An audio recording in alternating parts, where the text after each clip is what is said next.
கர்த்தரை மகிமைப்படுத்தும்படியாய் நாம் ஒரு சில பாடல்களை பாடப் போகிறோம். ஜீவ இயேசு ஜீவிக்கிறார் என பாடு. அந்த பாடலை நாம் பாடும்.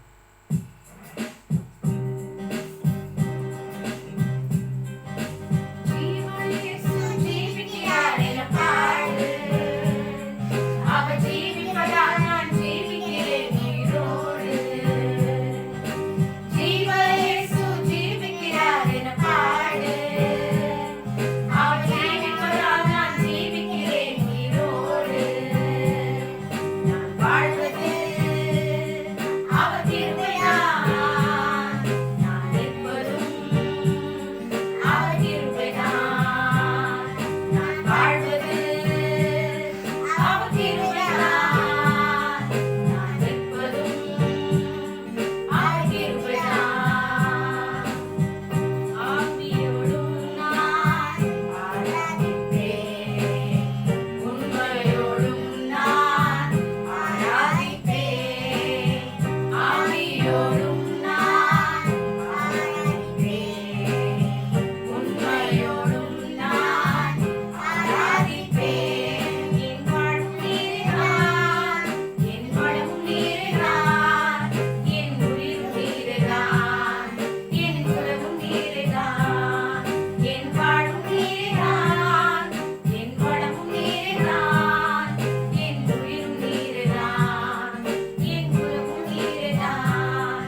நம்ம செல்றதுக்கு முன்பாக இப்போ நான் பாடுற பாடல் ஒவ்வொன்றும் நாங்கள் ஏற்றின ஒரு பாடல். இதில் ஒரு டைமும் நாங்கள் கஷ்டப்பட்ட ஒரு சூழ்நிலையில் இருந்தப்போ, நொறுக்கப்பட்ட ஒரு கைவிடப்பட்ட நிலையில் இருந்தப்போ ஏஸ்பா கொடுத்த ஒவ்வொரு பாடலும் இதுதான் வாழ்க்கையில் எங்களை தேற்றுறதா இருந்தது. அது போல இந்த வேளையில நீங்க யாராவது நொறுங்குண்ட இருதயத்தோட கைவிடப்பட்ட நிலைமையில தனிமையில கஷ்டப்படுறீங்களா? நிச்சயமா இந்த பாடல்களை கேட்கும் போது உங்களுக்கு ஒரு புதிய ஒரு உற்சாகம் வரும். ஏன்னா நம்மளோட வாழ்க்கையில எல்லாமே ஏஸ்பா தான். நம்ம வாழ்க்கையில ஒரு துணையா எல்லாத்துலயுமே மனுஷரை காட்டிலும் நமக்கு ஒரு பெரிய துணையா அவர் நிற்பாரு.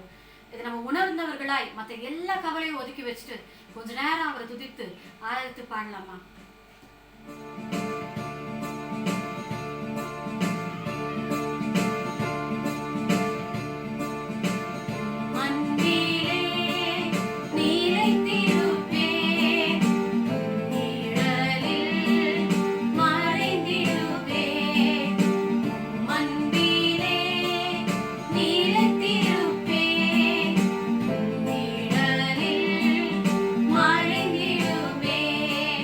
இயேசுவே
பாடலாம். வழியும் சத்தியம் ஜீவன்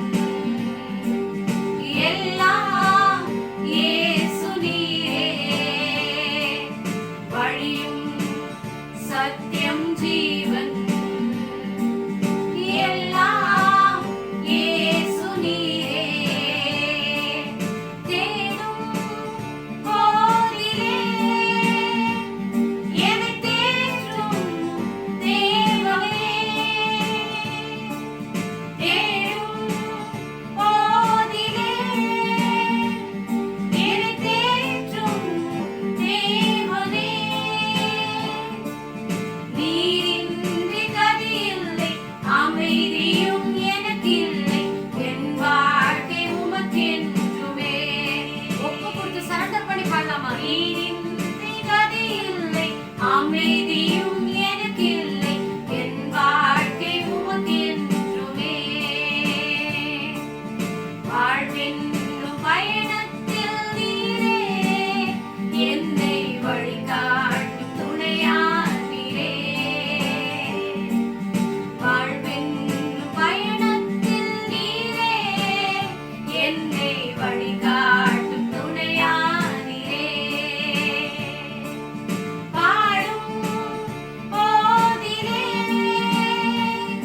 என் வாழும் தெய்வமே. பாடும் போதிலே என் வாழும் தெய்வமே. நீரின்றி இசையில்லை, ராகங்கள் வேறில்லை, என் பாடல் உமக்கென்றுமே. நீரின்றி இசையில்லை, ராகங்கள் வேறில்லை, என் பாடல் உமக்கென்றுமே.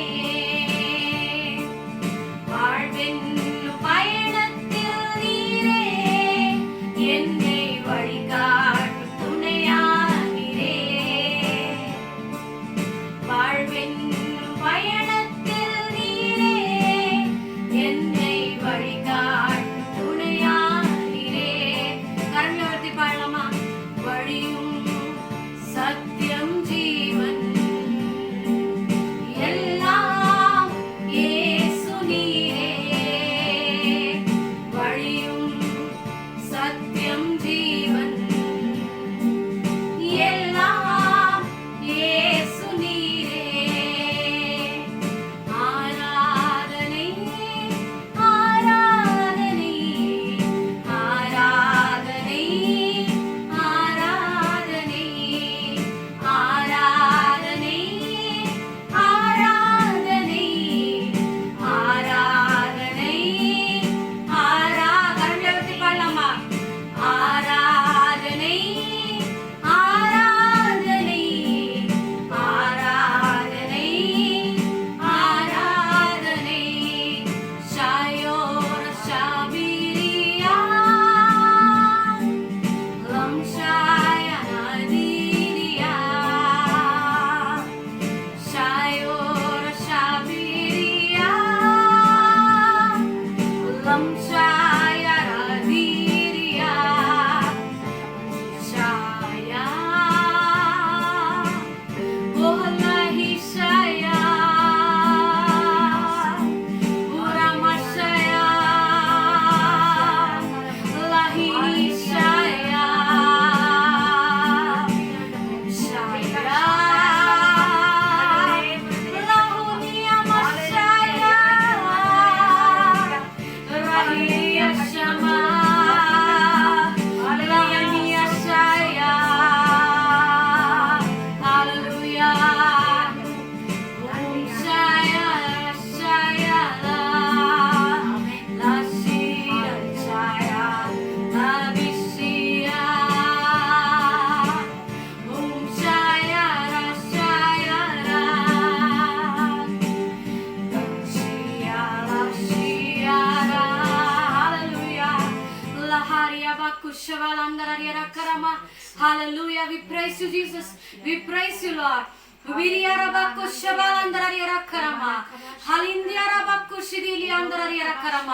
நொறுங்குண்டு போய் எனக்கு யாருமே இல்ல, என் வாழ்க்கையில ஒருத்தருமே இல்ல, எனக்கு யாருமே இல்லையா அப்படி நினைச்சிருக்கீங்களா? எத்தனையோ பேரு தற்கொலை பண்ணிக்க பாக்குறீங்களா? இல்ல. ஹalleluya. உரியாபா குஷபாலந்தரரியா கரமா லிகினியானா குஷபாலா. உங்களை காண்கின்ற தேவன் இயேசுப்பா இருக்கிறாரு. அவரை போல துணை நமக்கு எதுவுமே நம்ம வாழ்க்கையில இல்ல. அதை நீங்க விசுவாசத்தோட பிடித்துக் கொள்ளுங்க. என் வாழ்க்கையில எல்லாமே நீர் தான் ஆண்டவரே, என்னோட கைடன்ஸ் எல்லாமே நீங்க தான் இயேசுப்பா. அதுல உறுதியா இருங்க. யாரையும் நம்பாதீங்க. கர்த்தர் மேல பாரத்தை வைத்து விடுங்க. யாரையும் நம்பாதீங்க. உறுதியா இருங்க. தொடர்ந்து ஜெபத்தில் நிலைத்திருங்க. Hallelujah. We praise Jesus. உங்க பிரசன்னத்துக்காக உமக்கு நன்றி இயேசுப்பா. உங்க அளவற்ற அபிஷேகத்துக்காக உமக்கு நன்றி இயேசுப்பா. நன்றி இயேசுவின் நாமத்தில் பிதாவே. ஆமென். செய்திக்கு முன்பதாய் இந்த வசனத்துக்குரிய ஒரு பாடலை கர்த்தர் கொடுத்தார். அந்த பாடலை நாம் கேட்போமா? தேவன் உன்னோடு இருக்கின்றார்.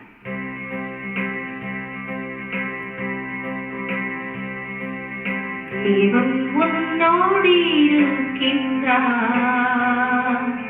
இதை தேடாதே நீ, உன் பாதையெல்லாம் காப்பார். கலங்கிடாதே நீ, தேவன் உன்னோடு இருக்கின்றார். இதை தேடாதே நீ, உன் பாதையெல்லாம் காப்பார். கலங்கிடாதே நீ, மரண பாதை என்றாலும் இயேசுவே காப்பாற்றுவார். மரண பாதை என்றாலும் இயேசுவே காப்பாற்றுவார். மருந்துகள் இல்லை என்றாலும் மருத்துவராகிடுவார். மருந்துகள் இல்லை என்றாலும் மருத்துவராகிடுவார். கலங்காதே, திகையாதே, தேவன் உன்னோடு இருப்பார். கலங்காதே, திகையாதே, தேவன் உன்னோடு இருப்பார். தேவன் உன்னோடு இருக்கின்றார். இதை தேடாதே நீ, உன் பாதையெல்லாம் காப்பார். கலங்கிடாதே நீ, பாவத்தின் பாதை என்றாலும் அன்னைக்கு வாழ்வழிப்பார். பாவத்தின் பாதை என்றாலும் அன்னைக்கு வாழ்வழிப்பார். தம் இரத்தத்தால் உன்னை கழுவி பரிசுத்தமாக்கிடுவார். தம் இரத்தத்தால் உன்னை கழுவி பரிசுத்தமாக்கிடுவார். நீ கலங்காதே, திகையாதே, தேவன் உன்னோடு இருப்பார். நீ கலங்காதே, திகையாதே, தேவன் உன்னோடு இருப்பார். தேவன் உன்னோடு இருக்கின்றார். இதை தேடாதே நீ, உன் பாதையெல்லாம் காப்பார். கலங்கிடாதே நீ, தனிமையின் பாதை என்றாலும் துணையாக இயேசு நிற்பார்.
கிறிஸ்துவுக்குள் பிரியமானவர்களே, இரட்சகர் இயேசுவின் நாமத்தினாலே உங்கள் யாவருக்கும் என் வாழ்த்துதல்களை சொல்லிக் கொள்கிறேன். இந்த நாளிலே கூட கர்த்தருக்குள்ளே நாம் எல்லாரும் துக்கங்கள் இருந்தாலும் சந்தோஷமாய் கர்த்தருக்குள் இருப்போம் என்று நான் விசுவாசிக்கிறேன். இந்த வேளையிலே கர்த்தர் கொடுத்த ஒரு வார்த்தை, ஒரு ஆறுதல் படுத்துகிற வார்த்தையை இந்த நாளிலே கர்த்தர் என்னிடத்திலே பேசும்படியாய் கர்த்தர் கொடுத்திருக்கிறார். ஒரு வார காலமாய் இந்த வார்த்தையை வைத்து நான் தியானித்துக் கொண்டிருக்கிறேன். கர்த்தர் கொடுத்த வசனம் 1 சாமுவேல் 10ஆம் அதிகாரம் 7வது வசனம்.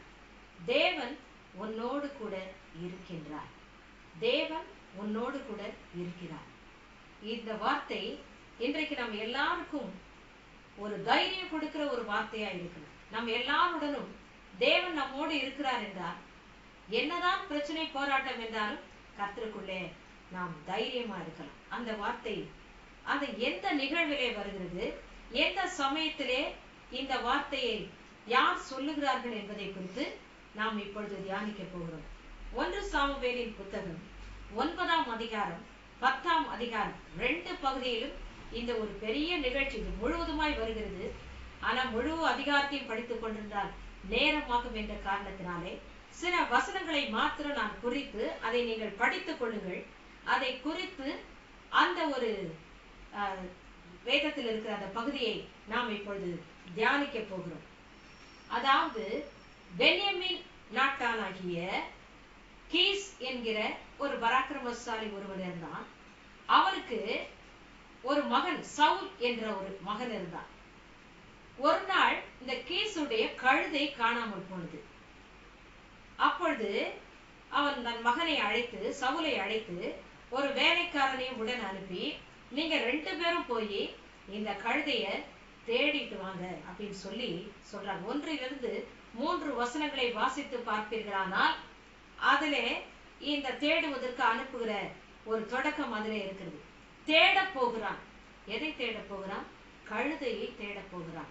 இன்றைக்கு நம்முடைய வாழ்க்கையில கூட மனிதர்களாகிய நாம் பிறப்பிலிருந்தே நம்முடைய மரண காலம் வரைக்கும் எதையோ ஒண்ணு தேடிக்கிட்டு தான் போறோம்.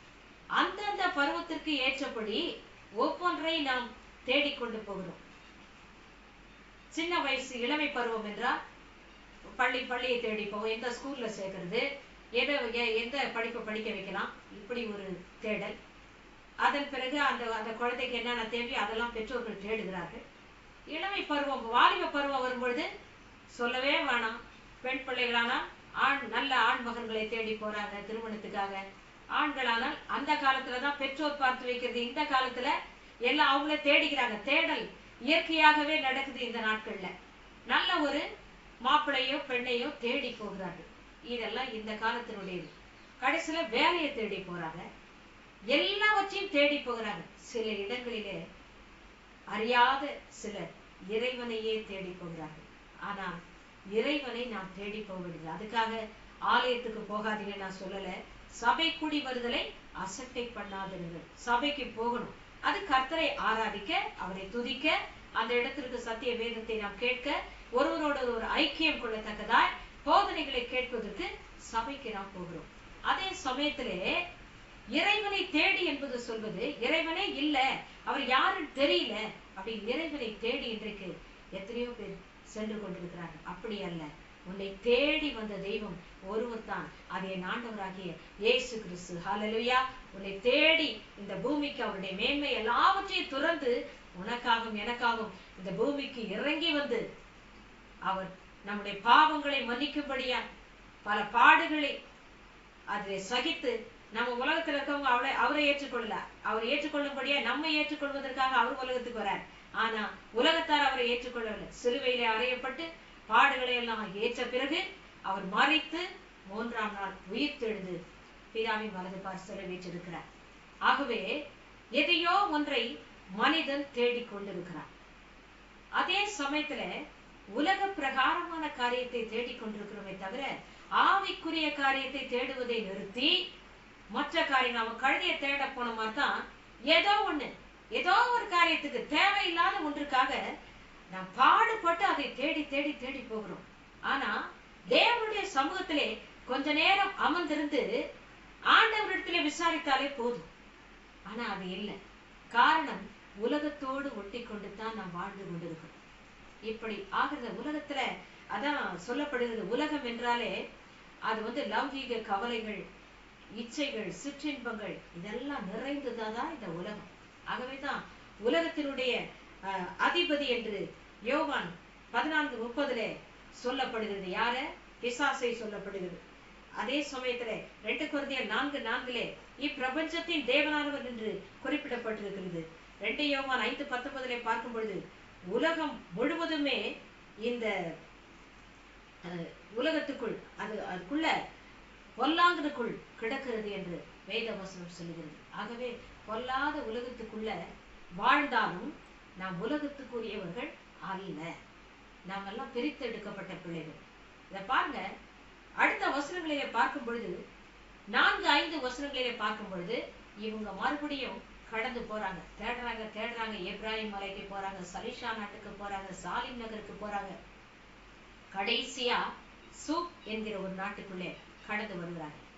இத்தனை நாட்டையும் கடந்து வரும்பொழுது கடைசி நாட்டுக்கு போகும்னால எல்லாம் கடந்து போய் சோர்ந்து இழைத்து போகுது. காரணம், அவங்க சுயமாய் தேட போகிறாங்க. ஆகவே அவங்களால அதை தேடி கண்டுபிடிக்க முடியும். இதுல ஒரு சோர்வு ஏற்படுது. இன்றைக்கு நிறைய பேர் நாம் தேடிக்கொண்டிருக்கிற காரியங்கள் நம்முடைய வாழ்க்கையில் அது கிடைக்கல. நிறைய தோல்விகள் கிடைக்கப்படலை. அது கிடைக்காதனால நமக்குள்ள ஒரு சோர்வு ஏற்படுது. இப்ப என்ன சொல்றாரு பாருங்க, சவுல் அந்த வேலைக்காரனை பார்த்து, வா நம்ம தேடினதெல்லாம் போதும், நம்முடைய தகப்பன் நம்ம 2 பேரையும் காணோன்ட்டு தேட போறாங்க, அதுக்காக கவலைப்பட போறாங்க, வா நம்ம சொந்த ஊருக்கு திரும்பி போலாம், இங்க இனிமே நம்ம தேட போறது தேவையில்லை, வேண்டாம் திரும்பி போலாம் ஒரு சோர்வுல சொல்றோம். அப்பதான் அந்த வேலைக்காரன் சொல்றான், இல்ல இந்த சூப் என்ற நாட்டுக்கு வந்திருக்கிறோம், இந்த நாட்டுல ஒரு ஞான திருஷ்டிக்காரர் இருக்கிறார், அவர்கிட்ட போனோம்னா அவர் எல்லாவற்றையும் சொல்லி விடுவார். அந்த நாட்களிலே ஞான திருஷ்டிக்காரன் என்று சொல்லுவார்கள். அது யாரை குறிப்பிடுகிறது என்றால் தீர்க்கதரிசியை. அதாவது சோசைக்காரன் கிடையாது, தேவன் சொல்கிற வார்த்தைகளை அவர் வெளிப்படுத்துதல் மூலமாக அவர் என்ன தீர்க்கதரிசி, ஆண்டவர் எதை சொல்றாரோ அதை சொல்லுவாங்க. இவர்களுக்கு பெயர் தான் தீர்க்கதரிசி. ஒரு தீர்க்கதரிசி இதற்குள்ளே இருக்கிறார். அந்த தீர்க்கதரிசியை போய் கேட்டா அவர் எல்லா காரியத்தையும் நமக்கு வெளிப்படுத்தி சொல்வார், அங்க போலாம் வா. அப்போ சவுல் சொல்கிறார், ஐயோ நம்ம அவர்கிட்ட போறதுன்னா நம்மகிட்ட ஒண்ணுமே இல்லையே. இது எதை குறிக்கிறது என்றால், சவுல் இடத்துல ஒரு குணம் இருக்குது, கர்த்தருடைய ஊழியக்காரர்களை கனப்படுத்த வேண்டும். சும்மா வெறும் கையா போயிடக்கூடாது நினைக்கிறார் பாருங்க. ஆனா இலவசமா இன்றைக்கு ஊழியத்தெல்லாம் கூட செய்யறோம், எல்லாம் செய்யறோம். ஆனால் ஊழியக்காரரை கனப்படுத்த வேண்டும் என்ற எண்ணம் நம்ம எதை கொண்டு போறது, அவரிடத்துல கேட்க போறோம், ஆனா நம்ம எதை கொண்டு போறது. அப்ப அந்த வேலைக்காரன் சொல்றான், தின்பண்டம் எல்லாம் தீர்ந்து போச்சுதான், ஆனா ஒரு 1/4 சேக்கல் வெள்ளி இருக்குது, அதை கொண்டு போய் அவரிடத்துல கொடுத்து நாம் விஷயத்தை தெரிந்து கொண்டு வரலாம்னு சொல்லி 2 பேரும் புறப்பட்டு பாருங்க.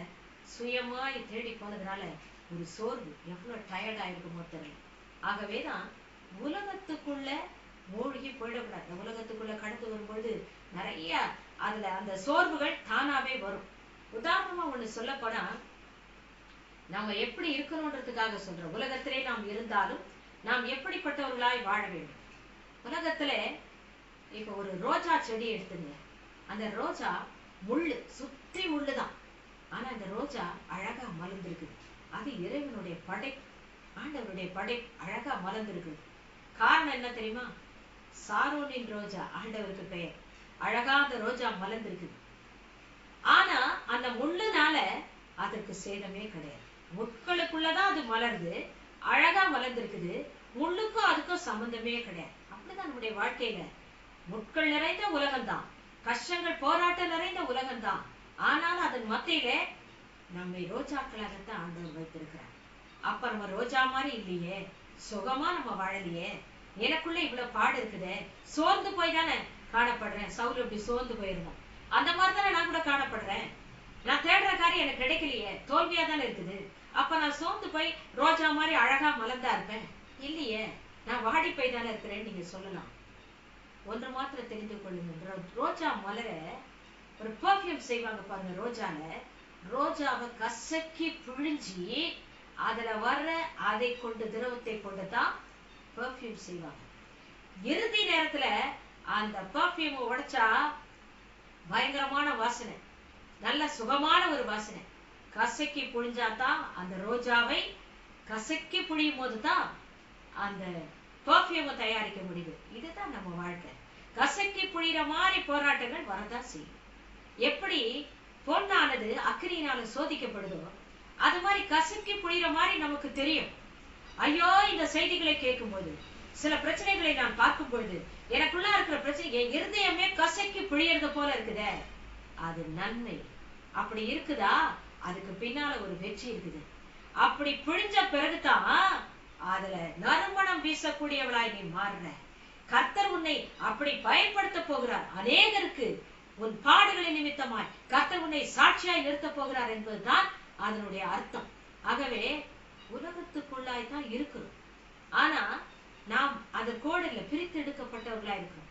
இன்னொரு உதாரணம் கூட நான் சொல்றேன். தாமரை மலரை எடுத்துக்கொள்ளுங்க. இது 2 நாளைக்கு முன்னால கர்த்தர் எனக்கு ஜெப வேளையிலே கொடுத்த ஒரு தரிசனம். தாமரையை பார்த்தால் அது குளத்துலதான் இருக்குது, தண்ணில தான் இருக்குது. ஆனா தண்ணி அது மேல விட்டாது. காரணம், அதுக்கு மேல ஒரு எண்ணெய் பசை, அந்த இதழ்களுக்கு மேல ஒரு எண்ணெய். நீங்க தண்ணியை கொண்டு போய் ஊத்துறாம அதுல நிக்காது, கீழே வந்து பாருங்க. மீனை எடுத்துக்கொள்ளுங்க. கோடி டன் கடல்ல இருக்குது உப்பு. மீன் அந்த உப்பு எடுத்துக்குதா? இல்ல. அந்த உப்புக்கு நடுவுலதான் வாழுது. உப்பு அது சரீரத்துல அதை ஏற்றுக்கொள்றதே இல்லை. இப்படித்தான் உலகத்துக்குள்ள நம்ம வாழ்கிறோம். உலகத்தின் பாடுகள், கவலைகள் நம்மை மேற்கொள்ள கூடாது. அதை மேற்கொண்டு நம்மை அழுத்துறது உலகத்தின் அதிபதி பிசாசு. உலகத்தினுடைய காரியங்கள் எல்லாம் நம்ம அப்படியே போட்டு அழுத்திச்சுன்னா நாம் மகிமையாய் கர்த்தருக்கென்று எழும்பவே முடியாது. ஆகவே கர்த்தருடைய பிள்ளைகளே, போராட்டங்கள் இருந்தாலும் நீ பிரித்தெடுக்கப்பட்டவனாய் பாருங்க. அந்த தாமரை, மீன், ரோஜா, அதுக்கெல்லாம் ஒரு தனித்தன்மை இருக்கிறது என்றால், தேவ சாயலாய் படைக்கப்பட்ட மனிதர்களாகிய நாம் எத்தனை விசேஷமானவர்கள். நாம் எப்படி காணப்பட வேண்டும்? பிரித்தெடுக்கப்பட்டவர்களாய் நாம் காணப்பட வேண்டும். உலகத்துக்குள்ள இருக்கக்கூடாது. கர்த்தருக்கென்று உலகத்தில் வாழ்ந்தாலும் கர்த்தருக்கென்று வாழ்கிற பிள்ளைகளாய் காணப்பட வேண்டும். இப்பொழுது சவுலும் இந்த வேலைக்காரனும் இந்த சாமுவேல் தீர்க்கதரிசி, அவர் தான் தீர்க்கதரிசி, அந்த இடத்துல அவரை காண்பதற்காக தேடி போகிறார்கள். பாருங்க, எல்லா இடமும் தேடி கிடைக்கலன்னு உடனே இப்ப கடைசியா யார தேடி வராங்க? ஆண்டவருடைய வார்த்தையை கேட்க சாமுவேல் தீர்க்கதரிசியை தேடி வராங்க. இன்னைக்கு எடுத்த உடனே நம்ம முதல்ல கர்த்தரிடத்துல போறது இல்ல. எல்லாம் ட்ரை பண்ணிட்டு முடியலன்னு வர சமயத்துல கர்த்தரை தேடி போகணும். லாஸ்டா ஆண்டவருடைய வார்த்தைக்கு கடைசி இடம் கொடுக்கிறோம் இல்ல. முதலாவது ஆண்டவரிடத்துல போய் இருக்கிற பிரச்சனையை சொல்லி அவரிடத்துல ஒரு தீர்வு கண்ட பிறகுதான் மற்றவற்றுக்காக நாம் முயற்சிக்க போகிறோமே தவிர முதல் கர்த்தரை தேடணும். ஆண்டவரிடத்துல முதல் சொல்லிடணும். இவங்க அப்படி இருந்தாலும் கர்த்தர் இதையெல்லாம் பார்க்கவே இல்லை. இப்ப இவரை தேடி சாமுவேல் தீர்க்கதரிசியை தேடி போறாங்க. போகும் பொழுது அந்த மேட்டின் மேல ஏறும் பொழுதே பெண்கள் சிலர் அங்க வராங்க. அவர்களிடத்துல விசாரிக்கிறாங்க, ஞான திருஷ்டிக்காரன் இங்க எங்க இருக்கிறார்? அப்ப அவங்க சொல்றாங்க, இன்றைக்கு இந்த மேடைக்கு போங்க, எதிர ஒரு மேடை தெரிஞ்ச அந்த மேடையில அவர் வராரு, அவர் எல்லாரும் வர வரைக்கும் போஜனம் பண்ண மாட்டாரு, எல்லாம் வந்து அங்க பலியெல்லாம் இடுவாங்க, அதுக்கப்புறம் அவர் விருந்துக்கு அழைத்தவங்களுக்கெல்லாம் ஸ்பெஷலா வச்சு அதற்கு பிறகுதான் அவர் போஜனமே பண்ணுவாரு. அதுக்கு முன்னால போய் நீங்க ஒட்டர போங்க, அவர் சீக்கிரமா போய் பாருங்க அப்படி.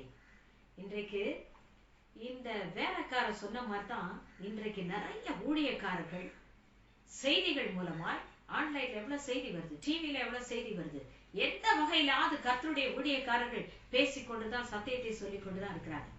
உடனடியா அதை ஏற்றுக்கொள்ளுகிறவன் தப்பித்துக் கொள்ளுவான். ஆனா இன்னும் கொஞ்ச நாள் போட்டோம், ஏசு வர்றாரு வர்றாருன்னு சொல்றாங்க, அது எவ்வளவு சீக்கிரம் வரப்ப, இன்னும் கொஞ்ச நாள் தள்ளட்டுமே, இன்னும் கொஞ்ச நாள் நான் அப்படிதான் வாழறேன்னு தள்ளிக்கொண்டே உன் நாட்களை தாமதப்படுத்தாத. இந்த பெண்கள் சொல்றாங்க, சீக்கிரமா நீ மேடைக்கு போ, அவரை சீக்கிரமா நீ பாத்தீனா உனக்கு அவர் நல்ல காரியத்தை அவர் மூலமா நீ பெற்றுக்கொள்ளலாம் அப்படின்னு சொல்லி துரிதப்படுத்தி அனுப்புறாங்க. நாம் அப்படிதான் முதல்ல ஆண்டவருக்கு இடம் கொடுத்து டைம் தாமதிக்க கூடாது, உடனடியா செய்யணும். வேலைக்காரன் தான் சொன்னான்ட்டு சவுல் அசட்டையா இல்ல, சொன்னது வேலைக்காரன் ஐடியா கொடுத்தது. ஆனா அவனுடைய வார்த்தையை அப்படியே ஏற்றுக்கொண்டு உடனடியா சாமுவேல் தீர்க்கதரிசியை பார்க்கும்படியாய் கடந்து போகிறார். இப்ப சவுல் போய் மேல ஏறி போகும் பொழுது அந்த வசனங்களை பார்க்கும் பொழுது 15 17 வசனத்தை பார்க்கிறோம். அந்த வேளையில மேல ஏறி சாமுவேல் தீர்க்கதரிசியை பார்க்கிறார். அப்போ சாமுவேல் தீர்க்கதரிசி சொல்றார், அவருக்கு ஒரு நாளைக்கு முன்பதாகவே கர்த்தர் சாமுவேல் தீர்க்கதரிசியிடம் பேசிட்டார். பாருங்க எவ்வளவு அழகா ஆண்டவருடைய திட்டம் எப்படி இருக்குது பாருங்க. இந்த மாதிரி பென்யமீன் நாட்டான் ஒருத்தன் வருவான், அந்த நாட்டை சவுலன் ஒருத்தன் வருவான், அவனை இந்த இஸ்ரவேல் தேசத்துக்காக அவன் வேற காரியத்துக்காக தான் வரான், அந்த கழுதை கிடைச்சிருச்சுன்னு சொல்லிட்டு. ஆனா அவனை இந்த இஸ்ரவேல் ஜனங்களுக்கு அதிபதியாய் அவனை அபிஷேகம் பண்ணு அப்படின்னு சொல்லி ஒரு பெரிய ஒரு மேன்மையை ஆண்டவர் அந்த இடத்துல அந்த சவுலுக்கு கட்டளையிட சொல்லி சாமுவேல் தீர்க்கதரிசியிடம் ஏற்கனவே பேசிட்டார். இப்ப இவன் சவுல் மேடையில ஏறின உடனே சாமுவேல் இடத்துல கர்த்தர் பேசுறாரு, நான் சொன்னவன் இவன் தான்.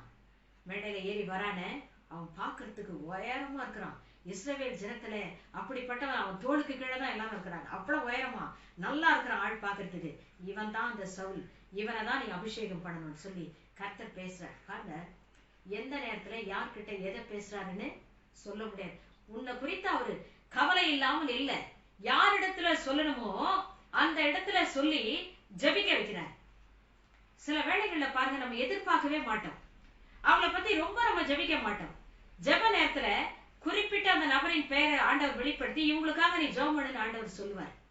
இது மாதிரி பல ஊழியக்காரர்கள் சொல்லி கூட நான் கேட்டிருக்கிறேன், எனக்கே அந்த அனுபவமும் உண்டு. கடைசியில பார்த்தா அவர்களுக்கு பிரச்சனை இருக்கும். அந்த மாதிரிதான் ஆண்டவர் உன்னை குறித்து உள்ள கையில வரைஞ்சு வச்சிருக்கிறாரு. உன் மேப்பே ஆண்டவர் இடத்துல இருக்குது, உன்னுடைய மொத்த உன் ஹிஸ்டரியே அவருடைய உள்ளங்கையில மொத்தமா வரைந்து வைத்திருக்கிறார். நீ நினைச்சுக்கிற உன் திட்டம், உன்னுடைய சுயமா நீ போற காரியம் எதுவுமே நடக்காது. உன் சுய காரியங்கள் எல்லாம் ஆண்டவருடைய திட்டப்படிதான் நடக்கும். இந்த சின்ன பசங்க ஒரு ஒரு டிவில ஒரு டோரான் ஒண்ண போட்டு பார்ப்பாங்க, என் பேர பிள்ளைங்க கூட அதை பார்ப்பாங்க. நான் அந்த சமயத்துல சில நேரத்துல அதை வாட்ச் பண்ணுவேன். அதுல வரும் பாருங்க, வழிகாட்டுறதுக்கு மேப்னு சொல்லி ஒண்ணு வரும், அதுதான் வழிகாட்டும், சிலதெல்லாம் சொல்லி வழிகாட்டும். இன்னைக்கு ஒரு மேப், நம்ம மேப் யார்கிட்ட இருக்கு தெரியுமா? ஆண்டவர் இடத்துல இருக்குது. உன்னை பற்றிய மேப், எந்த வழியாலாம் நீ போற, நீ எங்க போகணும், எப்படி உன்னை திசை திருப்பணும், நீ எப்படி போய் சேரணும், எங்க தொடங்குற எங்க முடிக்கிறன்ற மேப்பே அவர்கிட்ட தான் இருக்குது. இப்படித்தான் இந்த சவுலை குறித்த திட்டங்கள் ஆண்டவர் இடத்துல இருக்கவே தான் கர்த்தர் அழகா அவனை சொல்றார். இதுக்கு முன்னால 8ஆம் அதிகாரத்துல நான் வாசிக்கும் பொழுது இந்த சாமுவேல் தீர்க்கதரிசிக்கு 2 பிள்ளைங்க இருக்கிறாங்க, யோவேல், அபியா. இந்த 2 பேரையும் நியாயாதிபதிகளா இஸ்ரவேல் ஜனங்களுக்கு இருக்கிறாங்க, நியாயம் விசாரிக்கிறதுக்கு இருக்கிறாங்க நியாயாதிபதிகளின் காலத்துல. அப்ப அவங்க 2 பேருமே பரிதானமாகி பொருளாசையினால சரியா நியாயம் விசாரிக்கல.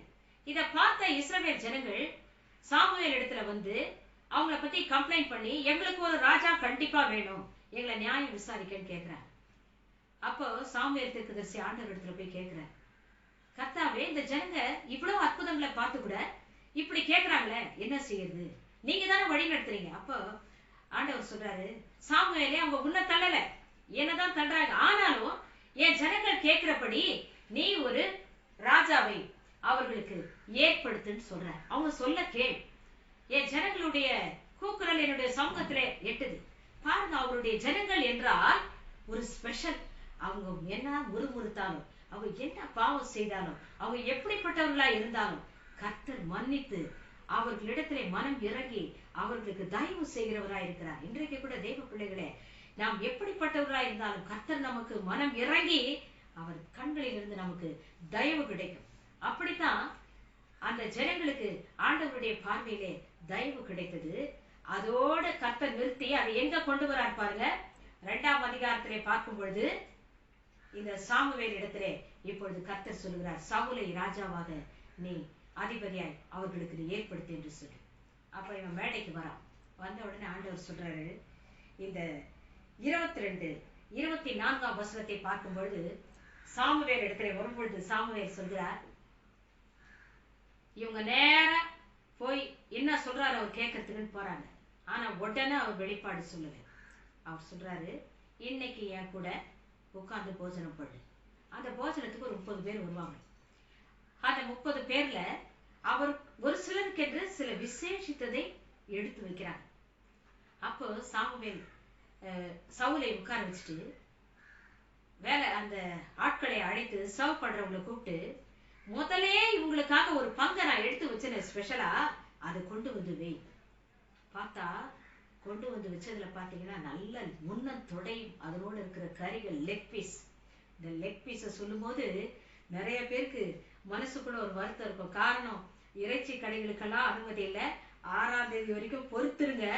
6ஆம் தேதிக்கு மேல அனுமதி இருக்குது. நல்ல லெக் பீஸ் கிடைக்கும். கர்த்தர் நமக்கு நல்ல போஜனத்தை வைத்திருக்கிறார். பாருங்க, வனாந்தரத்துல காடையை கொடுத்தவரு, காகத்தை கொண்டு எலியாவை போஷித்தவர், இறைச்சியை கொடுத்தவர், சீஷர்களுக்கெல்லாம் மீன் பொரிச்சு வச்சார். அதெல்லாம் கொடுக்கும் போது உங்களை என்னைய அவர் போஷிக்க மாட்டாரா? சவுலுக்கு சரியான விருந்து, நல்ல ஸ்பெஷலா எடுத்துட்டு வந்து வச்சு நல்லா சாப்பிடுறான். சாப்பிட்ட உடனே இன்னைக்கு நல்லா ரெஸ்ட், போய் படுத்துரு. கொஞ்சம் காரியங்களை சாமுவேல் சவுலோட பேசிட்டு நீ போய் இன்னைக்கு தங்கு. விடிய காலையில நான் உனக்கு என்ன செய்யணும்ன்றத சொல்றேன். அப்பவும் பொறுத்து இருக்க சொல்றேன். அது என்னன்னா, சிலருக்கு அவசரம், எதை எடுத்தான் இன்னைக்கே உடனடியா முடிச்சிடும். இன்னைக்கு ஒண்ணு நடச்சா அத உடனடியா அப்படியே, அது வேணாம். பொறுமையா இருக்கணும். தேவ சமூகத்துல காத்திருக்கணும். அவசரம், கொஞ்ச நேரம் ஜாப் பண்ணுவாங்க, அது கிடைக்கலையா உடனே அடுத்த ஸ்டெப் இவங்களாவே போய் எடுத்துறது இல்ல. அப்படின்னா அது ஃபெயிலியரா தான் முடியும். காத்திரு, தேவ பாதத்திலே காத்திருக்க வேண்டும். காத்திருந்தா தான் கர்த்தர் அற்புதம் செய்வார். ஒரு நாள் அவன் நைட்டு தூங்குன பிறகு காலையில எழுந்திருச்சு வரான். எழுந்திருத்து வரும்பொழுது அந்த 25 இருந்து 27ஆவது வசனம் வரும்பொழுது அதற்குள்ள படிங்க. அந்த மேடையில இருந்து காலையில வரும்பொழுது சாமுவேல் சொல்றாரு, சவுலே நீங்க 2 பேரும் இப்போ வெளியில கிளம்புற நேரம். அவன்கிட்ட சொல்லிட்டார், உன்னை நீ கேட்டு வந்தது கழுதைக்காக வந்த, ஆனா இஸ்ரவேலுடைய அந்த அபேட்சை உன்னையும் உன் வீட்டாரையும் சார்ந்திருக்கிறது அல்லவா? அப்ப அவன் கேக்குறான், அது எப்படி சொல்றீங்க? எனக்கு அந்த பென்யமீன் கோத்திரத்திலேயே ரொம்ப அற்பமான குடும்பம் என் குடும்பம். அதுல பிறந்தவன் நானா இந்த இஸ்ரவேல் ஜனங்களுக்கு ராஜா. இன்னைக்கு உங்களையே நீங்க அற்பமா எண்ணாதீங்க. ஒன்றுமே இல்லாதவனை கர்த்தர் உயர்த்துவதற்கு ஒரே ஒரு நிமிடம். ஆண்டவருடைய கண்களிலே கிருபை கிடைக்குமானால் நீ ஒண்ணும் இல்ல நினைக்காத, அற்பம் என்று நினைக்காத. எனக்கு ஞானம் இல்ல, எனக்கு பணம் இல்ல, எனக்கு படிப்பு இல்ல, எனக்கு அழகு இல்ல, எனக்கு இது இல்ல அது இல்ல, எந்த ஒரு எக்ஸ்கியூஸுமே வேண்டாம். கர்த்தர் சொன்னா உடனே செய்யுங்க. அற்பமா இருக்கிறவர்களைத்தான் கர்த்தர் அவருக்காக தேர்ந்தெடுக்கிறார், மேன்மைப்படுத்துகிறவர். அற்பமானவங்கள தான் அவன் சொல்றான், நான் அற்பம்னு சொல்றான். இல்லப்பா, உன்னதான் இஸ்ரவேல் ஜனங்களுக்கு ராஜாவா தேர்ந்தெடுத்திருக்கிறேன். அவனால ஒண்ணுமே சொல்ல முடியல. மேடையில இருந்து 2 பேரும் இறங்கி வராங்க. சாமுவேல் இறங்கி 2 பேரும் கீழே வரும்போது அப்ப சொல்றாரு, அந்த 10ஆம் அதிகாரத்தை பார்க்கும் பொழுது ஒரு தைல குப்பியை எடுத்து அவன் தலை மேல ஊத்தி அவனை அபிஷேகம் பண்ணி, இஸ்ரவேல் அந்த ஜனங்களுக்கு அதிபதியாய் அவனை அபிஷேகம் பண்ணி அனுப்புகிறார். அபிஷேகம் பண்ணி ராஜாவாய் அனுப்பினது மாத்திரம் அல்லாமல் ஒரு காரியத்தை சொல்றார். நீ 10ஆம் அதிகாரத்திலே வாசிக்கும் பொழுது நீ போகும்போதே சில அடையாளங்கள்லாம் நடக்கும். ராகேல் கல்றகிட்ட போக 2 பேரை பார்ப்ப. அவங்க சொல்லுவாங்க நீ தேட போற கழுத்தை கிடைச்சிருச்சுவாங்க. தாபோர் சமபூமிக்கு வரும்பொழுது அடுத்ததான் 3 பேரை பார்ப்பேன். அவங்க 3 அப்பா எடுத்துன்னு வருவாங்க. ஒருத்தர் வந்து 3 ஆட்டுக்கடா எடுத்துன்னு வருவாங்க, ஆட்டுக்குட்டி எடுத்துன்னு வருவாங்க, இன்னொருத்தர் திராட்சரசம் எடுத்துன்னு வருவாங்க. இதெல்லாம் பார்ப்பாங்க. உன் கையில ஒரு அப்பம் கொடுப்பாங்க. இதெல்லாம் அடையாளம். நான் சொல்றதெல்லாம் நம்பு, நீ இஸ்ரவேல் ஜனத்துக்கு ராஜா தான், இந்த அடையாளம் எல்லாம் சொல்லி இதெல்லாம் நடக்கும். நீ நேரா என்ன பண்ற, அந்த மலைக்கு போ அப்படின்னு சொல்லி அந்த இடத்தை காமிச்சு தேவனை சந்திக்கிற அந்த மலைக்கு அனுப்பி வைக்கிறார். 2 பேரும் போறாங்க. அந்த இடத்துக்கு போகும்போது அவ சொன்ன அடையாளங்கள் எல்லாம் நடக்குது. அப்ப சொன்ன வார்த்தை தான் 1 சாமுவேல் 10ஆம் அதிகாரம் 7ஆம் வசனத்திலே தேவன் உன்னோடு இருக்கிறார். இதெல்லாம் நடக்கும். சமயத்துக்கு ஏத்த மாதிரி நீ நடந்துடும். நீ காத்திருக்கணும்னு ஒரு வார்த்தை சொல்றாரு. அதே சமயத்துல தேவன் உன்னோடு இருக்கிறார், கர்த்தர் உன்னோடு கூட இருக்கிறார். அப்படின்னா ஆண்டவர் உன் கூட இருக்கிறார்ப்பா, நீ தைரியமா புறப்பட்டு போ, நீ ராஜாவா தைரியமா நீ ஆட்சி செய்யலாம், நீ புறப்பட்டு போ, உனக்கு ஒண்ணும் இல்லை நினைக்காத, தைரியப்பட்டேன். அப்பா கூட பாருங்க அவன் மனசுக்குள்ள ஒரு பயம். இத்தனை சொல்லியும் இன்றைக்கு எத்தனையோ தீர்க்க தரிசனங்கள் கூட சொல்றாங்க, எத்தனையோ செய்திகளை கேட்கிறோம். எவ்வளவு உன்னை தைரியப்படுத்த எல்லா வார்த்தைகளும் வந்தாலும் அந்த நேரத்துக்கு தைரியம், அடுத்த நாளே ஒரு போராட்டம் வரட்டுமே, அப்படியே டவுன் ஆயிடும். கலங்குற இருதயம், ஒரு குழப்பம். இப்படித்தான் இருக்குமா? அவ உண்மையிலேயே நம்ம வந்து மேன்மை அடைவோமா? உண்மையிலதான் நமக்கு நல்லது நடக்குமா? இல்ல நம்ம இப்படியே தான் இருப்போமா? இந்த சந்தேகம் இருக்கக்கூடாது. விசுவாசி, அவர் சொன்னபடி தேவன் உன் கூட இருக்கிறார், அவ்வளவுதான். உன்னோட தேவன் இருந்தா எல்லா காரியங்களும் நன்மையா நடக்கும். இத சொல்லி அனுப்புறார். மலைக்கு அதைய சொல்கிறார். நீ மலை மேல ஏறும் பொழுதே எல்லா தேவ மனிதர்களும் இறங்கி வருவாங்க. தம்பூர் வாசிப்பாங்க, நாதஸ்வரம் வாசிப்பாங்க, மேளதாளங்கள் எல்லாம் வாசிப்பாங்க, தீர்க்க தரிசனம் சொல்லிக்கிட்டே இறங்குவாங்க. அந்த தீர்க்க தரிசனத்தின் ஆவி உன் மேல இறங்கும். நீயும் தீர்க்க தரிசனம் சொல்வேன். இது அத்தனையும் நடக்குது. அவர் சொன்ன அடையாளங்கள் அத்தனையும் நடக்குது. சவுல் தீர்க்க தரிசனம் சொல்ல ஆரம்பிக்கிறான். தீர்க்க தரிசனம் சொல்லி சவுலுக்குள்ளே ஆவி இறங்கின பிறகு சாமுவேல் சொல்கிறார், கில்காலுக்கு போ, அந்த இடத்துல காத்திரு, 7 நாள் நீ காத்திருக்க. பாருங்க, டைம் பாருங்க, உடனே இல்லை, இதெல்லாம் 7 நாள் காத்திரு. ராஜாங்க முறைகள் எல்லாம் நான் எழுதி உன் கையில கொடுக்கிற வரைக்கும் 7 நாள் காத்திரு. சில வேளைகள்ல உபவாசத்துக்கு சொல்லுவாங்க, 7 நாள் இப்படி இருக்கணும், 21 நாள் இருங்க, 40 நாள். உபவாசம் எல்லாம் தேவையே கிடையாது. ஆண்டவர் அப்படி நம்மள கஷ்டப்படுத்தவே மாட்டார். ஆனால் நம்ம நல்லா சாப்பிட்டுக்கிட்டு நம்ம ஜெபம் பண்ணா போதும். ஒருவேளை நீ பலவீனம் உள்ளவனா இருந்து அப்படி இருந்தா அது சரி. ஆனா கர்த்தருக்கென்று ஒரு வேளை கூட உன்னால உபவாசிக்க முடியல, ஒதுக்க முடியல, ஒரு தியாகம் பண்ண முடியலன்னா அது ரொம்ப தப்பு. விசேஷமாய் நாம் கர்த்தருடைய பிள்ளைகள் என்று சொல்லுகிறவர்கள் உபவாசித்து மற்றவர்களுக்காக ஜெபிக்கலாமே. ஏன் இன்னைக்கு உலகம் பயங்கரமான கஷ்டத்துக்குள்ள இருக்குதே, எத்தனையோ பேர் இறந்து போறாங்களே, ஏன் நம்ம உபவாசித்து ஜெபிக்க கூடாது? ஏன் நமக்கு நல்ல சாப்பாடு கிடைக்குது நம்ம சாப்பிடணும்ன்றதா? எத்தனை பேர் பட்டினியா இருக்கிறாங்க, எத்தனை பேர் பசியில இருக்கிறாங்க, ஏன் நம்ம ஜெபிக்க கூடாது? அவங்களுக்காக நம்ம ஏன் உபவாசத்து இருக்க கூடாது? நம்ம ஏன் ஒடுக்க கூடாது? இப்படியெல்லாம் தேவ பிள்ளைகள் நடந்து கொள்ள வேண்டும். இதுக்குதான் பாருங்க, ஒட்டனா உனக்கு ராஜாங்கத்தினுடைய இதை கொடுக்கல, 7 நாள் நான் காத்திருன்னு சொல்றார். இல்ல 7 நாள் காத்திருக்கும் பொழுது கூட அதுக்கு முன்னால ஒண்ணு நடக்குது. ஆண்டவர் பேசுகிறார். எல்லா ஜனங்களையும், இஸ்ரவேல் ஜனங்களை அழைத்து ஒரு சீட்டு போடுறாங்க. அது பென்யமீன் கோத்திரத்துல விழுது. அந்த வம்சங்கள் வழியா நிக்க வைக்கிறாங்க. பென்யமீன் வம்சத்துல அந்த மாத்திரி குடும்பத்துல கீசுடைய குமாரன் இந்த சவுலின் மீது அந்த சீட்டு விழுது. உடனே எல்லாரும் அவனை ராஜாவா ஏற்றுக்கொள்கிறாங்க. அந்த சமயத்துல ஏற்றுக்கொள்ளாத ஒரு சில ஜனங்க இருக்கிறாங்க. இன்னைக்கு என்னதான் இருந்தாலும் கர்த்தருடைய பிள்ளைகளை எல்லாரும் ஏற்றுக்கொள்வதில்லை. கர்த்தருக்கு ஒரு மனிதன் நல்லா ஊழியம் செய்யறாங்கன்னு கண்டா அவங்க மேல என்ன குறை சொல்லலாம்னு இந்த காலத்துல உலகம் அதை தேடி கொண்டிருக்கிறது. இல்ல, அந்த நேரத்துல கூட அவன் மேல, சவுல் மேல இருக்கிற குறைய சிலர் பேசுறதுக்கு இருந்தாங்க. ஆனா அவன் தலைமாடங்கள்ல போய் அதில் தான் ஒழிஞ்சுக்கிறான்.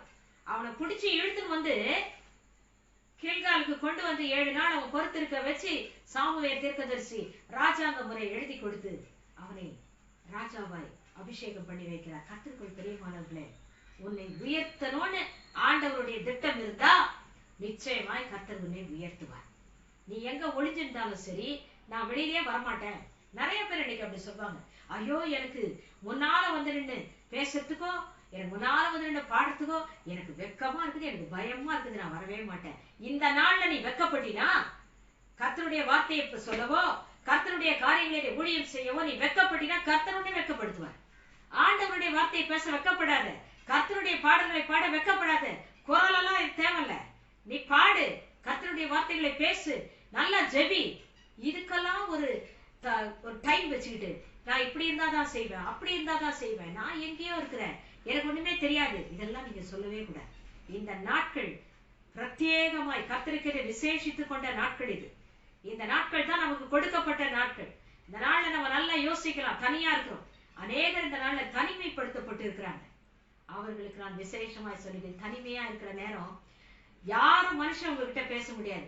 ஆனா கர்த்தரோட நீங்க பேசலாம், ஆண்டவரோடு கூட உறவு வைத்துக் கொள்ளலாம், அவரிடத்துல பேசுங்க. கடைசியில பாருங்க, யார் கைவிட்டாலும், டாக்டர்ஸ் கைவிட்டா கூட கர்த்தரிடத்துலதான் வரணும். கர்த்தருக்கு தான் தெரியும். தலைவர்களே இன்னைக்கு சொல்றாங்க, கொரோனா வைரஸ் எப்ப போவோம்னா கடவுளுக்கு தான் தெரியும். அதான் உண்மை. கர்த்தருக்கு தான் தெரியும், ஆண்டவருக்கு தான் தெரியும், இயேசுவுக்கு மட்டும்தான் தெரியும்.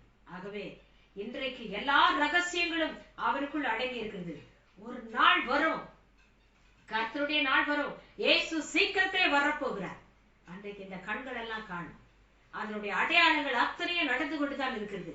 ஆகவே உன் திட்டம் ஆண்டவரிடத்துல இருக்குது, உன்னை பற்றிய மொத்த காரியங்களும் கர்த்தரிடத்துல இருக்குது. உன்னை நீ அற்பமா எண்ணிக்கொண்டு இன்னும் காலத்தை தாமதப்படுத்தாது.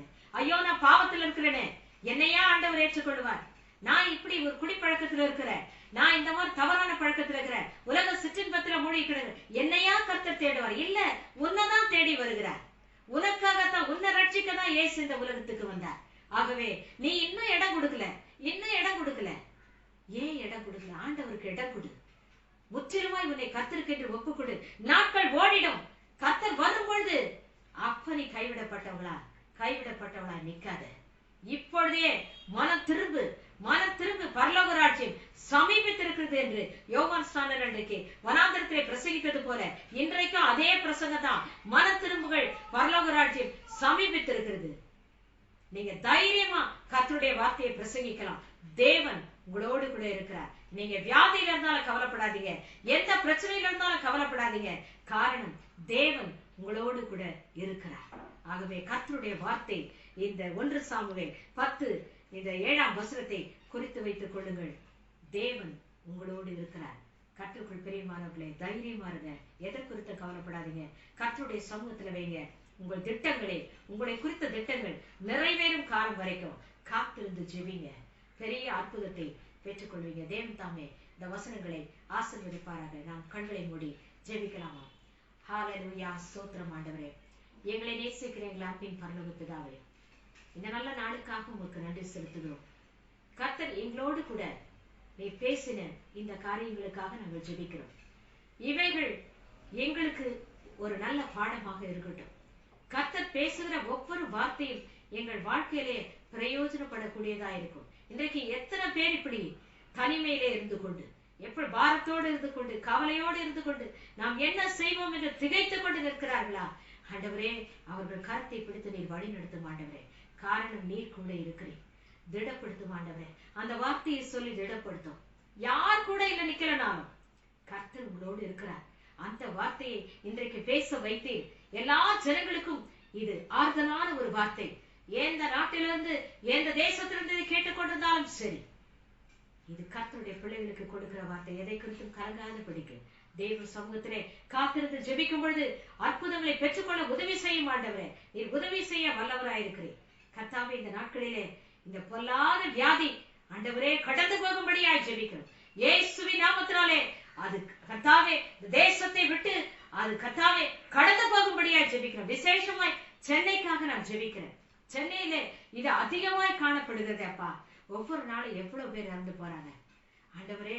தமிழகத்திலே 4000 பேர்னு சொன்னா 2000 பேர் சென்னையில இருக்கிறவங்க தான். கர்த்தர் ஆண்டவரே இந்த சென்னை மக்களுடைய ஆண்டவரே கர்த்தர் ஒரு விசை கண்ணோக்கி பாருங்க ஆண்டவரே, உடைய இரக்கம் செய்கிற கண்கள் அவர்கள் மீது படட்டும் ஆண்டவரே.